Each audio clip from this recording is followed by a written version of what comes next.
Brad Pitt entered the new millennium at the height of his career. By this time, he had established himself as a major Hollywood star after the work on Seven and a zany Oscar-nominated supporting turn in 12 Monkeys. After the release of the famous Fight Club, the actor begins a criminal period of his career. He started a collaboration with Guy Ritchie, being a big fan of his previous works. As the director told Esquire, he called me and told me that he wanted to be part of whatever I was doing next.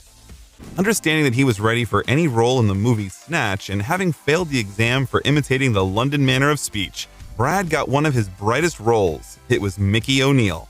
Brad had no problems with the accent of his unusual character. His speech is not particularly understandable. Rapid muttering became a kind of feature of his image. Nevertheless, Pitt worried so much about the accent right up until the start of filming. In an interview, he said he was taught to be intelligible, but how could he mumble unintelligibly? I went to Jim the day before and I said, "Guy, I'm gonna fuck up your movie," he said. But Ritchie helped him overcome his fear. All this was a gamble. Even the actors should not have understood it. Do you like dogs?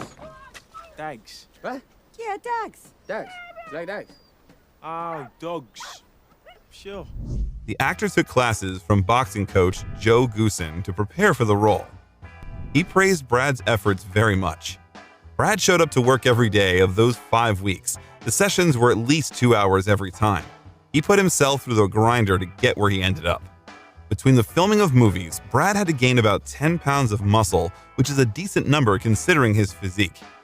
Although he did not like the fact that he would have to play a boxer again after his recent experience in the previous film. In addition, Brad almost didn't take a shower during filming. How else to play a sleazy Irish traveler who lived in a van? The movie was called Crazy and Brilliant.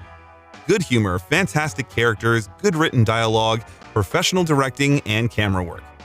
A special way of presenting visual material using unusual angles of camera and tricks gave the film a special atmosphere.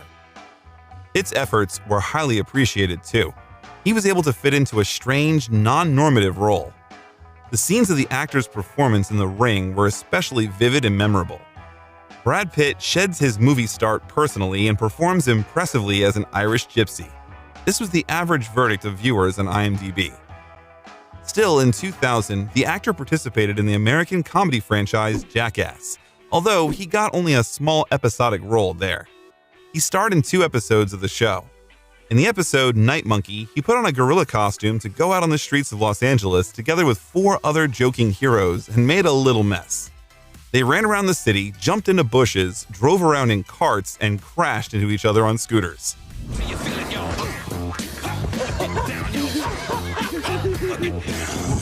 Apparently, Pitt was ready to go on the show, Johnny Knoxville said on Hot Ones. At this moment, Brad was already developing an affair with Jennifer Aniston.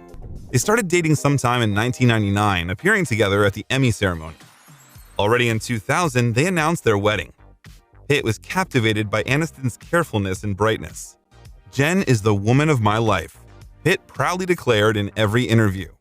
The budget of the actor's wedding was estimated at about $1 million. The ceremony itself took place in Malibu, but you can hardly find photos on the internet.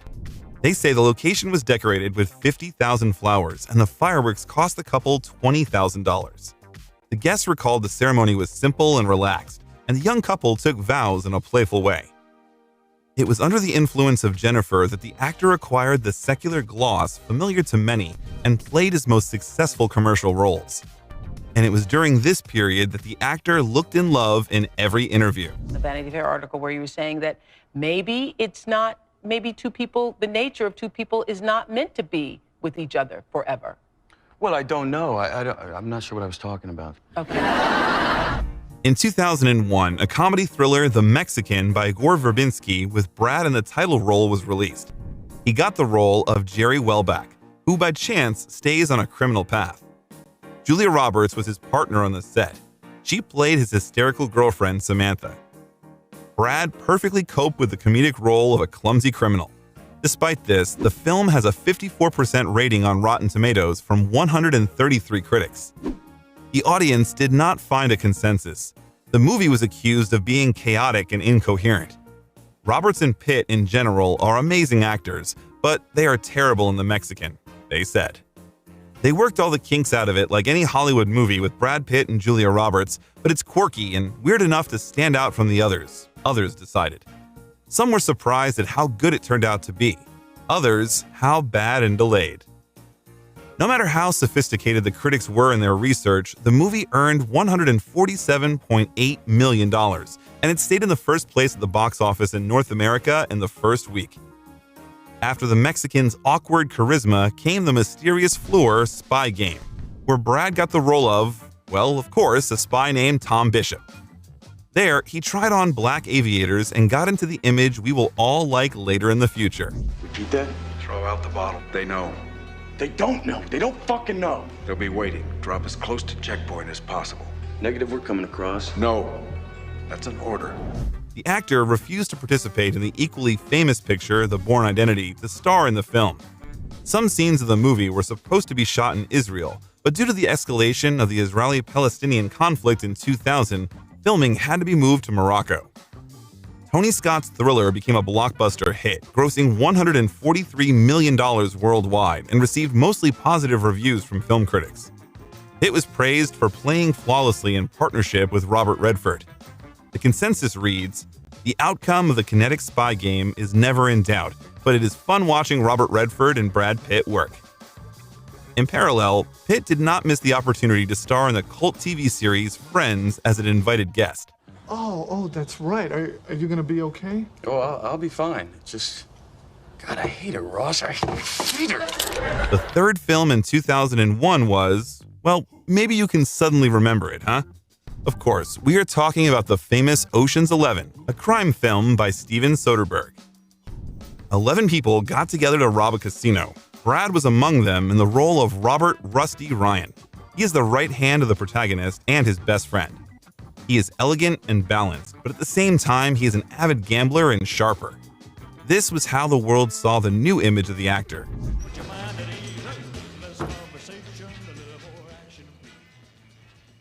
What, did you guys get a group rate or something?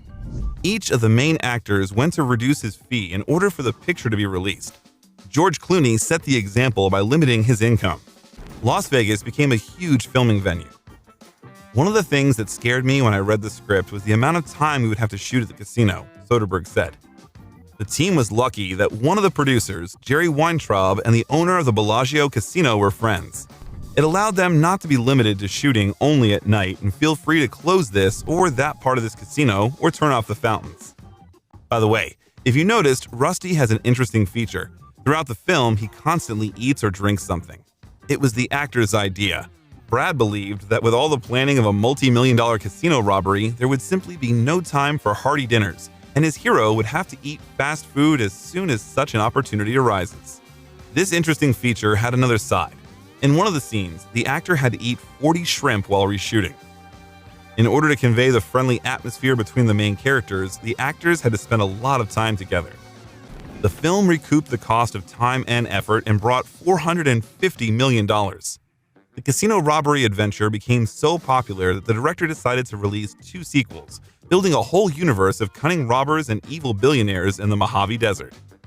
That's how Ocean's 12 appeared in 2004 and Ocean's 13 in 2007. For participating in 3 parts, Brad received a very good fee of $30 million. There was a lull in the actor's career for a while. In 2002, Brad appeared only in episodic roles. In the melodrama Full Frontal by Steven Soderbergh, he got a cameo role of himself. The movie demonstrated one day in the life of some Hollywood celebrities. Move! Out of the way! Looks like we're late. Looks like. Back to square one. That's what he thinks. You think different? Like the back of my big 10-inch. Oh, Come on. The idea was unsuccessful and defeated by film critics.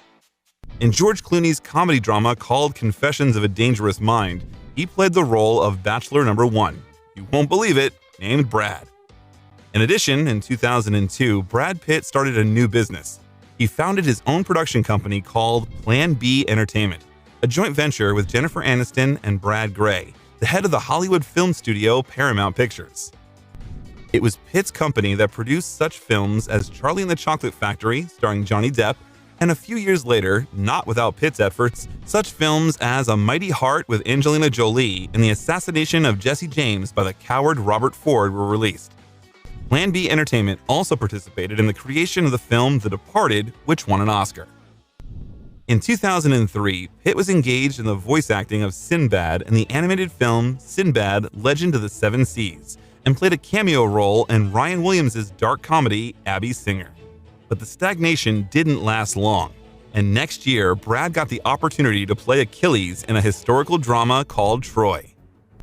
In order for the actor's body to look like the body of an ancient Greek hero, Pitt had to train for 6 months, working 5 days a week with a coach.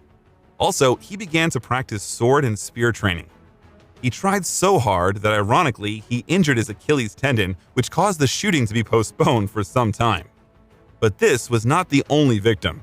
During the filming, the actor quit smoking, changed his own schedule for the sake of training, and refused many culinary dishes, which was very difficult for him. Wolfgang Petersen approached the creation with scale. Just remember the views of the huge Greek flotilla.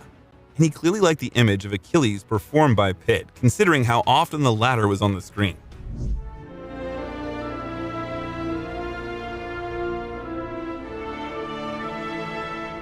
Well, why not? He came out a formidable, rebellious, but generally attractive Spartan, and the actor's performance was appreciated with dignity. The actor's training was so serious that in many scenes he refused to use an understudy. Brad Pitt and Eric Bana played the fight scene between Achilles and Hector themselves. Both actors diligently prepared for it, rehearsed, and even trained together in a gym. The actors concluded a gentleman's agreement among themselves to pay each other for each successful hit, $50 for a light hit and $100 for a serious one. As a result, Pitt paid Bana $750, but he did not receive a cent. The film was a great success, grossing $497 million. Brad received about $17.5 million for his role, which was quite good. The reviews were contradictory. The number of positive reviews from critics slightly exceeds the number of negative ones. Metacritic gave the film 5.6 points.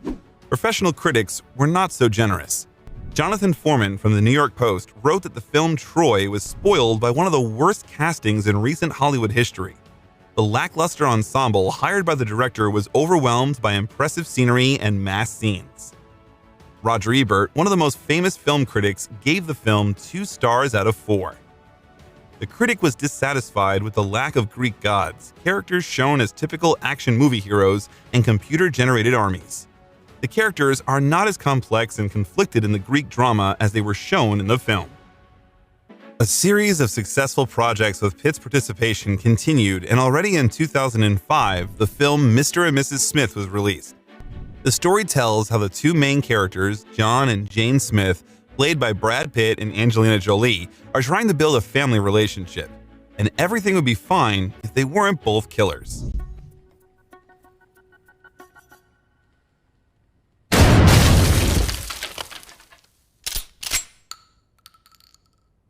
You still alive, baby? Jolie was not the first candidate for the role. Initially, Nicole Kidman was supposed to be Mrs. Smith, but she eventually refused this opportunity because of her participation in the filming of The Stepford Wives. After Brad also left the project, the producers began sorting through the candidates. There was even an idea to invite Gwyneth Paltrow to create a special tension in the film.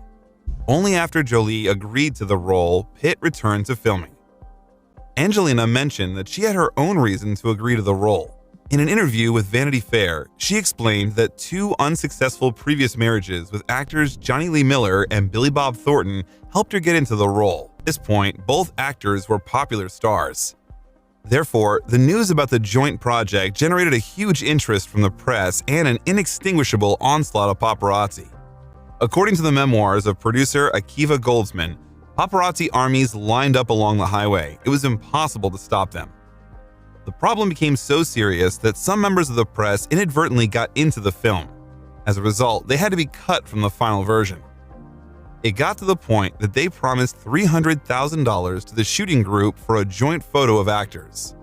Then they were using a scanner to listen to our walkie-talkies, said the director. The filming process was interesting, largely due to the fact that both Pitt and Jolie were the force to be reckoned with. The director admitted that the personalities of the actors were the opposite of the images they played. Shooting competitions between the main actors added fuel to the fire. Both stars took lessons with weapons to look believable, and the live ammunition that was used at the same time taught them to trust each other. Moreover, Jolie, like Pitt, preferred to perform tricks and difficult scenes on her own. The competition was not only in shooting but also in combat scenes. In an interview, Angelina admitted that it was more difficult for Pitt to perform such scenes because it was not easy for him as a man to hit a woman.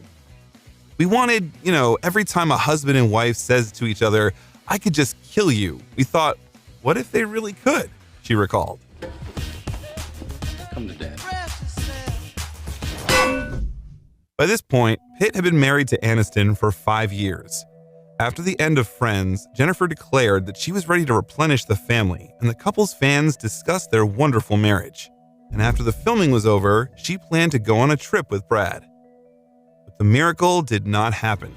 The big passion on the screen of Mr. and Mrs. Smith turned into a big passion off the set. Rumors began to circulate around Brangelina, which eventually turned out to be confirmed. Jolie recalled how her relationship with Pitt began. On January 7, 2005, Aniston and Pitt officially announced their separation, emphasizing that they remained friends. Jolie and Brad's romance grew into a 10-year relationship and made a family with 6 children. Mr. and Mrs. Smith became very popular and brought in $487 million.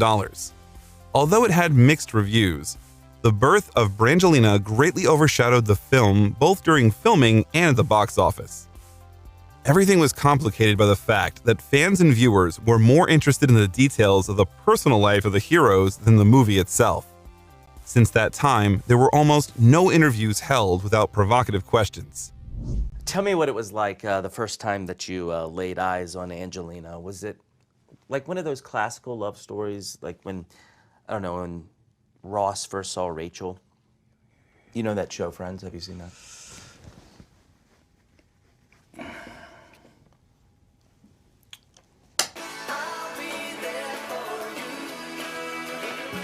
The next was another big work by Brad Pitt, Babel, the movie of Alejandro G. Inarritu. There, the actor was able to demonstrate his potential as a dramatic actor. And for its sake, Brad turned down the role in The Departed as he was a fan of the director's work. A complex plotline, a lot of characters that are intricately intertwined with the genius of Inarritu reveal the human essence and cultural conflicts that everyone faces. His character is simple and complex at the same time. He is either a rude American or a caring husband. This time, you won't see a cute face with a mysterious smile.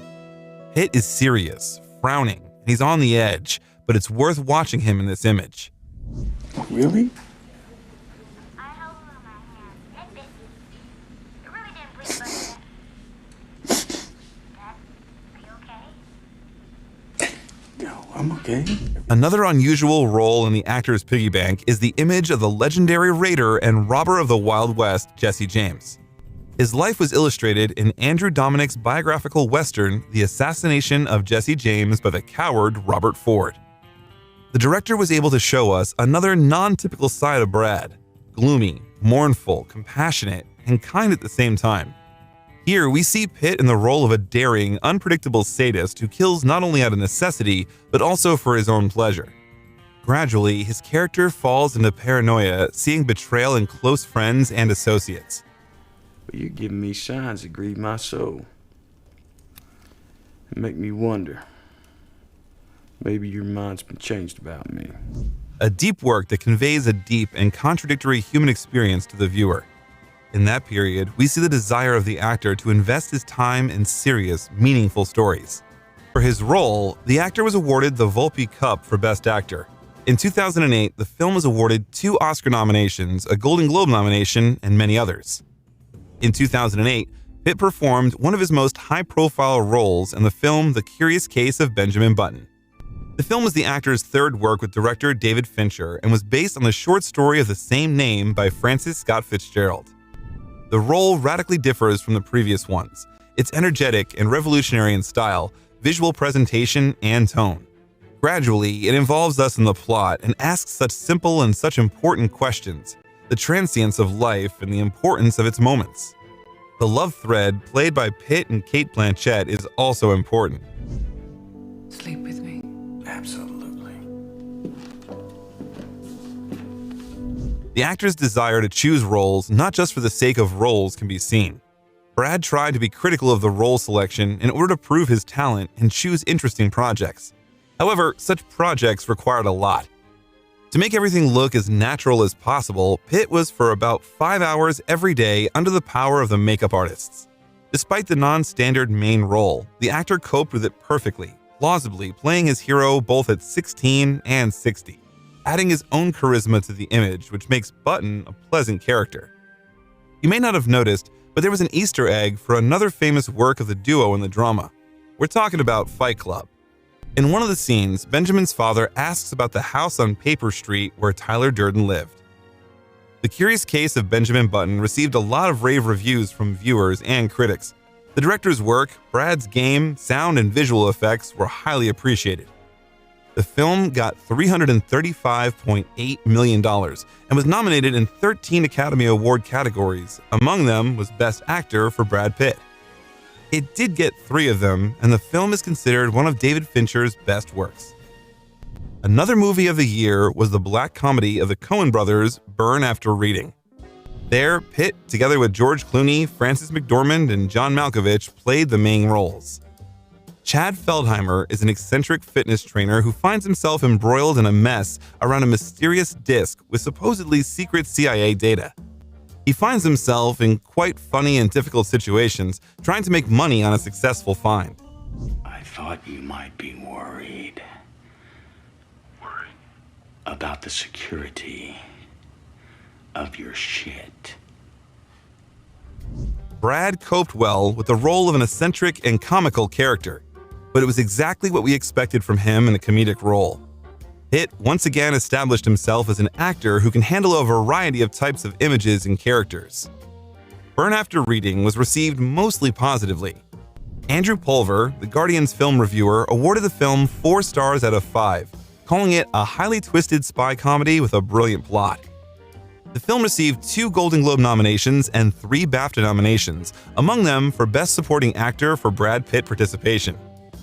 The actor turned out to have an equally impressive image in the action-adventure Inglourious Basterds by Quentin Tarantino, which was revealed to the eyes of viewers in 2009. A ruthless Nazi hunter named Aldo the Apache is brutal, cruel, and a charismatic character. Another one up there you might be familiar with. Sergeant Hugo Stiglitz. Heard of him? Everybody in the German army's heard of Hugo Stieglitz. Pitt hesitated to take on this role because of Harvey Weinstein's association with the film and the outrage of the film itself.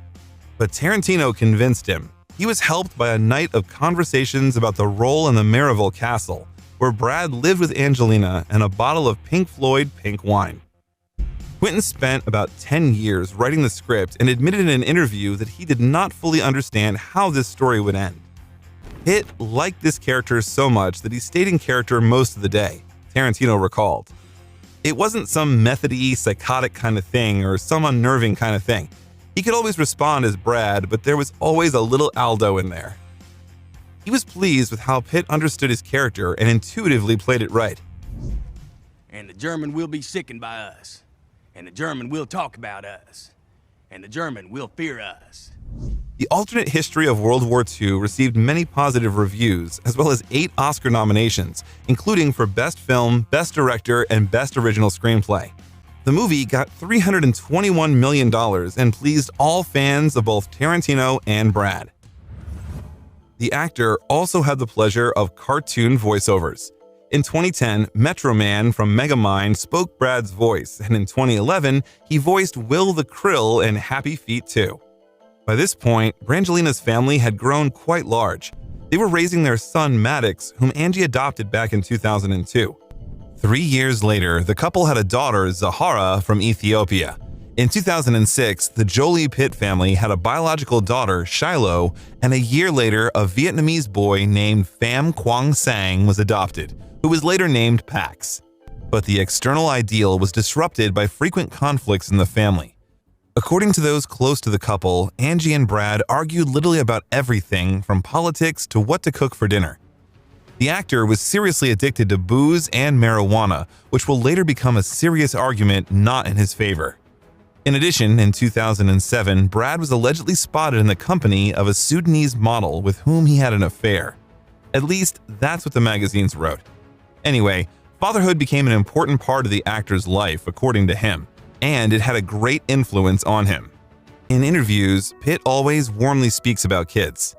"I think, what can I give them? Children are your life. All the attention is on them, as it should be," he said. But let's get back to the movies. For Pitt, 2011 was a year of drama. On May 26th, the scandalous film The Tree of Life by Terrence Malick was released in the United States. Brad got the role of the strict and domineering father, Mr. O'Brien, who was trying to raise real men in his sons. Can you pass the butter, please? Pass the butter, please, sir. Sir. The situation in the family worsens after the death of one of the children. Despite the fact that a huge script was written, the director didn't actually stick to it. Instead, Malick created several quarters of the 1950s and practically let his actors in them. There was no noise and specially installed lights. According to Brad, one guy just walked behind them with a camera and film.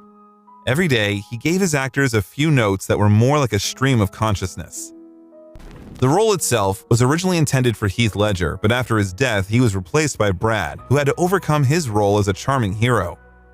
Everything was complicated by the fact that it was difficult for the young non-actors who played the sons of the main character to take what was happening seriously, because in front of them was a guy from the cinema. I was supposed to be getting on their case and they're laughing. So I had to take the eldest two off the set and say, "This is serious, this is what we're here for, and don't come back until you're ready." After that, they stopped looking at me as the guy they'd seen in the movies, the actor recalls. In addition, Brad was accompanied by a family, which at that time had 4 children and 2 on the way, and Pitt and Angelina took turns looking after them. They were chased by paparazzi all the time, which added discomfort not only to the family, but also to the close director. It was terribly, terribly uncomfortable for him, Pitt admits. The originality of the film greatly influenced its implementation. In some cinemas in America, they even refunded money for a ticket if the viewer watched it for less than 20 minutes. It was too unconventional a director's view. An emphasis was on the viewer's own spiritual experience. The creator tried to pass it through the screen of musical and visual perception of complex philosophical issues. The question of the meaning of life, the importance of being loved and appreciated. It was made through his own personal interpretation of the meaning without an obvious attempt to explain to the fans what the director wants to tell us. In general, Malick, the famous hermit and lover of existential questions, never tried to explain the meaning of the Tree of Life. The film received 3 Oscar nominations, including Best Film, received the Palme d'Or at the Cannes Film Festival, was included in the list of the best films of all time by Sight and Sound magazine, and joined the personal list of top 10 favorite movies of the famous critic Roger Ebert. The second drama of the year was the work of director Bennett Miller, Moneyball, where Pitt also had the main role. He played Billy Beane, the famous manager of the Oakland Athletics baseball team who tries to promote the team no matter what. Brad was given a difficult task to show the life path, the external and internal struggle of the main character for his ideals and goals. He was able to show Beane's battle well on all fronts, as a manager, father, and husband, to convey his feelings and desire to overcome difficulties. Aaron Sorkin described the making of this film the other day. He said, there are easy films, there are difficult films, then there's 50 Feet of Crap, then there's Heaven's Gate, then there's us. Pitt's acting was proclaimed at the time of the film's release almost the best in his entire career, and critics received the movie very positively. The drama earned $110 million and 6 Oscar nominations, including in the Best Film of the Year category, as well as 4 Golden Globe nominations. Brad, who was nominated in the category of Best Male Role, was not spared in both nominations. In 2012, Pitt returned to the criminal theme again and played in the American drama by Andrew Dominik, Killing Them Softly. We can hardly call a project successful. The movie is a gloomy, cynical picture of the life of the American society, adapted from the novel by George Higgins. His character was Jackie, the adjuster of difficult situations and the arbiter of justice related to mafia cases. Brad here is undoubtedly handsome in his leather jacket and comb-back hair. You want me to call Dylan for you, so you can talk to Dylan and see who I am? But charisma did not help the film. Critics reacted negatively to the director's attempt to tie the idea of the picture to the economic crisis of 2008 and mafia showdowns to global economic problems. What particularly annoyed many was how Dominic arranged the narrative with the help of a striking sound design, in which the words of Barack Obama, George W. Bush, and others buzzed in the background, sometimes only loosely tied to the world of the film. The audience also did not appreciate the picture. CinemaScore interviewed users gave it an A, and the film became one of the 19 films that received such a poor rating. The following year brought more success. The post-apocalyptic action movie World War Z, directed by Mark Forster, based on the novel World War Z by Max Brooks, was released. Pitt got the main role, which he combined with the position of producer of the film. The project was very out of the usual roles of an actor who rarely took part in action movies. Even when it happened, his characters were different from the standard in those action movies where he agreed to play. There is an opinion that Brad and his production company, Plan B Entertainment, took up the film adaptation for purely commercial reasons. According to the plot, he is a former UN employee named Jerry Lane who is trying to save the family in every possible way from the oncoming zombies with incredible strength. The filming was distinguished by its enormous scale. In Scotland, the production company hired 2,000 extras, and the number of the filming group was 1,200 people. Just remember those huge decorations. Great attention was paid to every detail, and every detail had to point to the context. In the episode where the dental office was shown, special emphasis was placed on the teeth. Pitt argued for his choice of director by saying that his most memorable moments on film were intimate and human. But not everything was rosy, starting with the fact that the script was rewritten several times, ending with a tense relationship between Pitt and Forster, who was not familiar with blockbusters and did not fully understand how he himself saw the result and was confused in decisions. The final product didn't stick to the original source and more resembled a simple action movie starring Brad. The emphasis was placed more on the actions and struggle of the Lane family for survival than on the broader political and social consequences of the total struggle against the extinction of mankind. Pitt himself told Jeff Boucher from EW how he originally imagined World War Z. He saw it as a thoughtful political blockbuster. These elements mostly disappeared during rewriting and reshooting and turned the picture into a road movie, with the addition of a thriller and a horror film. Jerry, what? Stay back! David, no!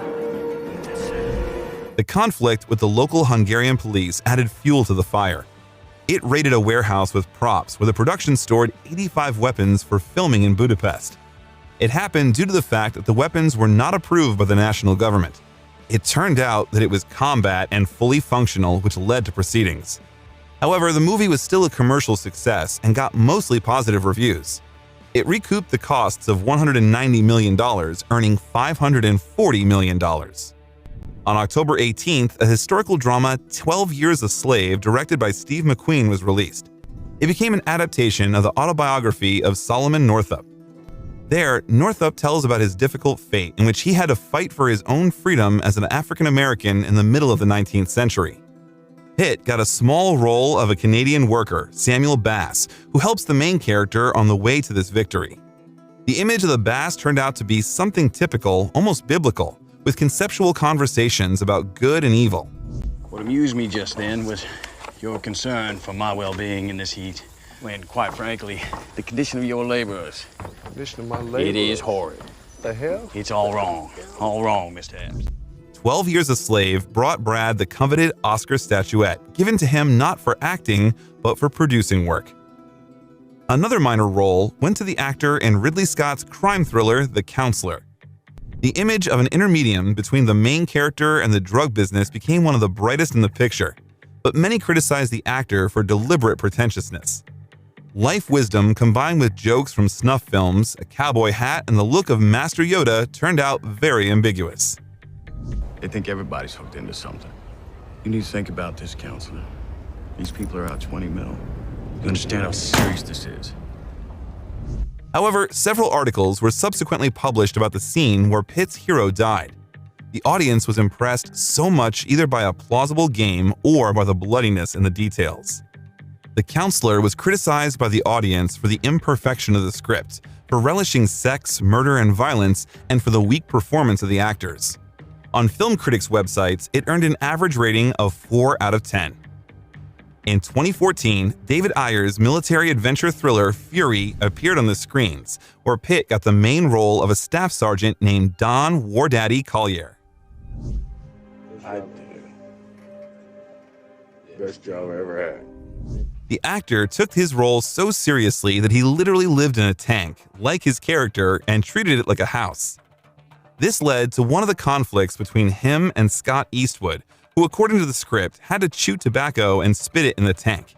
It would have ended in a fight if the director hadn't intervened. Pitt looks cool in his role. This is all that can be said about the film. Otherwise, the film is accused of an implausible scenario, poor motivation of the main characters, and deliberate ostentation of the characters. Dozens of movie blunders, even in positive reviews. Brad Pitt is good, of course, he is almost always good, but never quite finds a way of approaching his character that doesn't call to mind his indelible performance as Aldo Raine in Inglourious Basterds. Roger Ebert expressed his opinion. In general, the picture earned $211 million, paid off, and found its fans. But it was already felt that the career of a talented actor was starting to roll into the abyss. The films released in the following years, despite good reviews, could hardly be called loud or super commercial. Brad was starring in the movie By the Sea, created by his wife, Angelina Jolie. She acted as a screenwriter and director, and Angelina and Pitt played the main roles. Being the wife of a failed writer is not good enough for pill popping and self-pity. Now you need a better reason to destroy yourself? You know my reason. It was their second collaboration with Brad after Mr. and Mrs. Smith, and the last one. The story tells about the complicated relationship of a married couple who left for the island to save their marriage. According to some rumors, it was an attempt to save their own relationship, and later Angie herself confirmed this. During the THR Awards Chatter podcast, she revealed that she considers By the Sea a kind of last-ditch attempt to save her marriage with Pitt, which ended in September of 2016.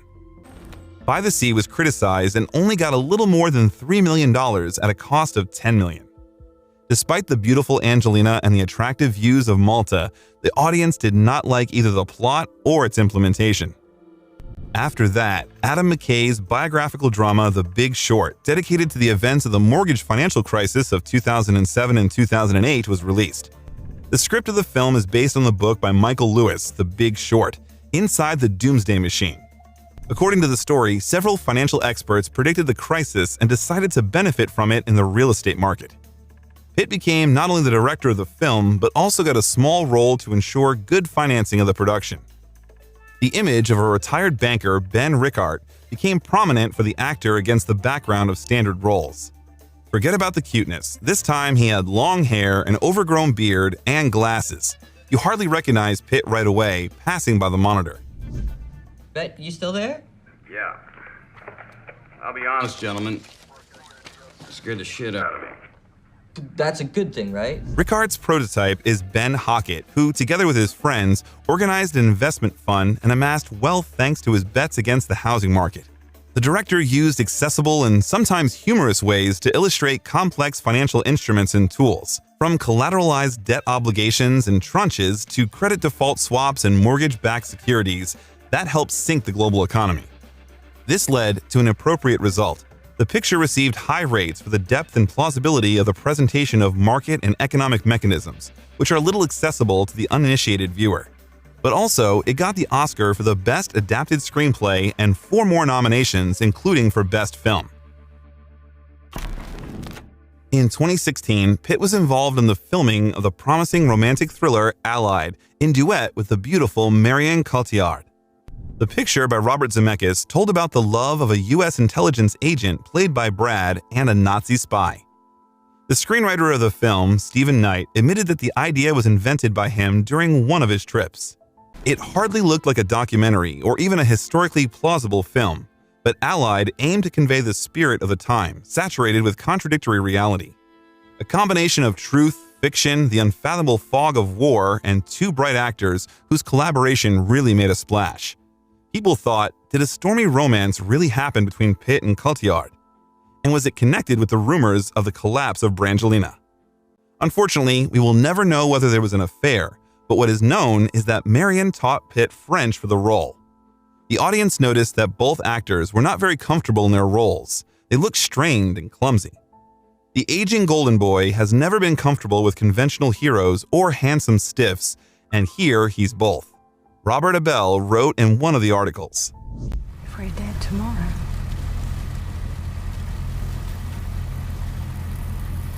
no one would know." The film received mixed reviews, in which the script and the lack of chemistry between the actors caused criticism. It grossed $119 million, paying off the cost of the film production, and received praise for costumes, cinematography, and music.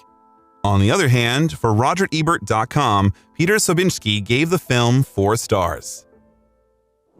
Starting with this period, Brad began to appear less in public and in movies. A difficult divorce with Angelina, which will formally end in 2019, but in fact will not end by the time this script is written.